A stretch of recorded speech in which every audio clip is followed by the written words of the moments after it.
It's behind me, isn't it?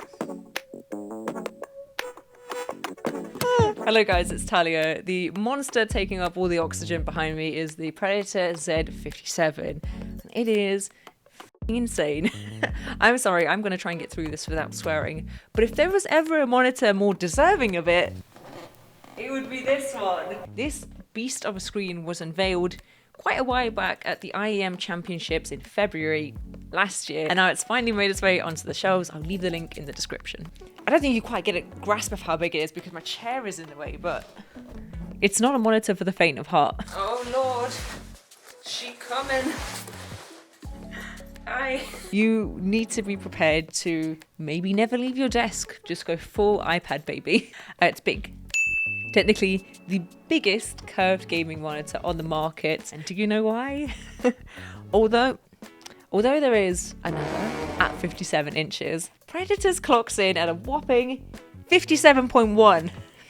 You're welcome. Honestly, that is the level of pettiness I aspire to. So a huge monitor, 57.1 inches, curved with a 1000R rating and a dual 4K display. How do I get it out now? So great for immersive gaming, going to be saying that one a lot, but even better to use as a split screen, splitting that 7680 by 2160 screen into dual 4K monitors. Damn. I think in terms of productivity, this is where it shines. Like for me, I would be able to do editing on one side and then have my research or my writing up on the other. But it's even better if you need to have two types of creative work open, like Premiere Pro on one side and Illustrator on the other. You no longer have to choose which app gets the better of your two monitors. You can use it for everything. I will say the logistics of a big screen do take some getting used to. There is something so hilarious to me about the amount of whip I had in my neck while having a browser open in 32:9 and having to go from one end of the screen to the other. Oh, and you might lose your mouse quite a lot. When did we all collectively decide to stop changing our mouse pointers into funky colors like little Minecraft swords? When did it all get so boring? Bring back the trail. I might be blind. But once you find the right distance from the monitor, it's all plain sailing.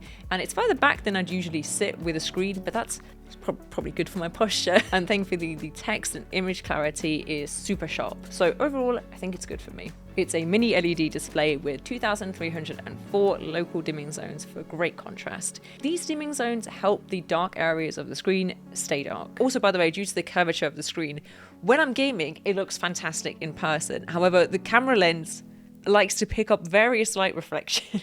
So if you see this while I'm gaming, it's the angle of the camera and the lights. It's not visible in person. It's also Acer certified display HDR 1000, which means a crap ton of brightness and crisp contrast levels.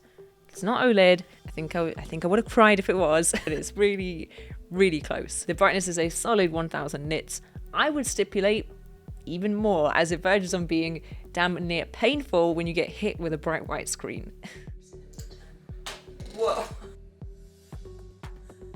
Brighter than my future.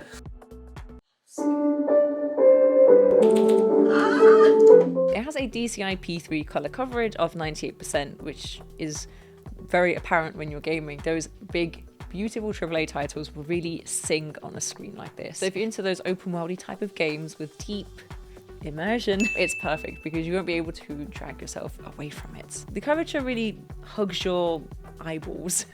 So it feels like you're in the game whether you're running through the countryside or scaling the city. It's almost like VR in terms of immersion, but without the weird motion sickness. Gaming on this was next level. Turns out no monitor is too big. The curved peripherals feel really natural to the eye, and also nearly every game I tried actually had compatibility for 32:9, apart from Black Myth. You're testing me. There's probably a hack for this. I've done something similar for God of War where you change a few like hex values and bish bash bosh is all done. But 4 out of 5 games with native compatibility was still pretty good. It's a VA panel like most curved monitors. VA panels have consistently good contrast levels, something that's backed up by the display HDR levels here. And as this monitor and other big curved monitors of this kind are meant to be used as like mega entertainment units rather than just a workhorse display, this is why we often see the VA panels. Also, the viewing angles of an IPS would be kind of lost because it's curved. You have all the viewing angles.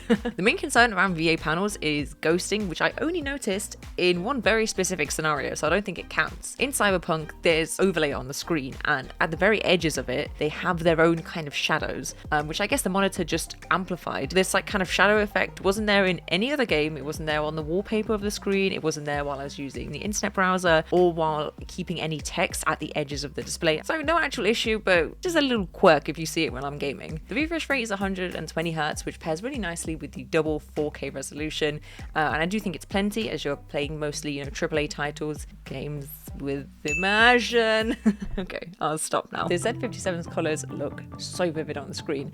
You have amazing contrast with the blacks, and Predator have always been so good at making good displays. All of their more premium X series with the X32, 34, my favorite X49X. Whew. It's kind of the more socially acceptable version of this one, the one you'd be more likely to introduce to your parents. But all of them are really crisp screens. They have great color accuracy, longevity, and color coverage as well, with very even color and brightness throughout. There's no like light and dark spots. My camera's picking up a bit of a red hue around the edges, but that's not there in person.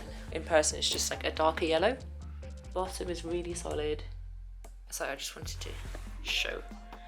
God damn, it's bright. It has decent connectivity with two HDMI 2.1s for console gaming, a display 1.4, and a much appreciated USB Type-C with 90 watts of power delivery, which you can use with the monitor's built-in KVM switch to switch sources between your desktop and laptop while keeping the same peripherals. And to tidy up said connections, there's a really nice cable tidy at the back.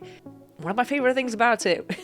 Weird. It's metal, it's magnetic, it clips off so you can adjust the cable and then clips back on to pin it down. It's really strong. And I can't talk about, strong and sturdy without mentioning the base of this thing. This is probably half of the total weight. In a good way. Again, metal with these pronged stands that feel very premium. And yes, they do take up a bit of room on the desk, but I don't know, not much. I can put my little tchotchkes around this quite easily. And also, you're looking at a 57.1 inch monitor. The legs are the least of your worries. Ooh, a little bit of desk space. Like, what, you're not going to fit this on a normal desk anyway. I'm going to leave the exact pricing somewhere here. It should already be released in most regions, but please let me know what you think of the Z57. I think there's probably two types of people in this world. You either love ultra-wide monitors and you'll swear by them till the end of time, or you're like me and you're equal parts intrigued and yet terrified. But when a bright and colourful dual 4K screen comes your way, who can say no? Not me. Let me know your thoughts and I'll see you next time. Bye guys.